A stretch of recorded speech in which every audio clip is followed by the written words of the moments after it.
मैं झुका नहीं, मैं बिका नहीं, कहीं छुप छुपा के मैं खड़ा नहीं, जो डटे हुए हैं महाज पर मुझे उन सफ़ों में तलाश कर।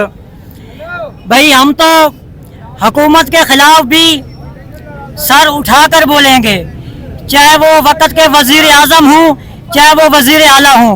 हम इंशाअल्लाह गरीब के साथ हक की आवाज़ बुलंद करेंगे। अपना हक मांग रहे हैं, अपना हक इंशाअल्लाह हम अपना हक मांगेंगे और हम अपना हक बखूबी जानते हैं कि हम किस तरह अपना हक ले सकते हैं और हम अपना हक इन हुक्मरानों से छीन कर भी लेंगे। 2 साल हो गए हैं, हम लोग देख रहे हैं कि कई नौजवान, कई बूढ़े, कई हमारी माएँ, कई बहनें जो आज तक जेलों के अंदर चक्कियाँ पीस रही हैं।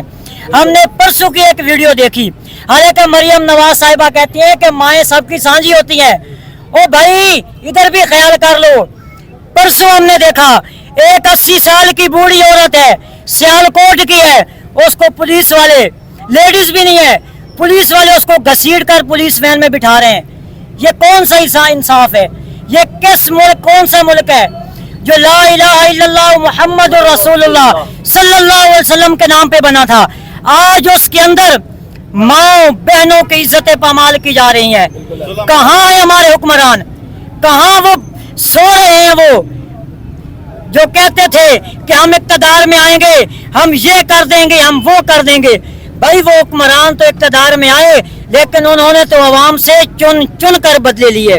कहीं गरीब की अवाम के रेडी उल्टा रहे हैं, कहीं CCD के नाम पे गरीब अवाम को मरवा रहे हैं, कहीं पैरा फोर्स के नाम से गरीब अवाम का जो है वो कारोबार बंद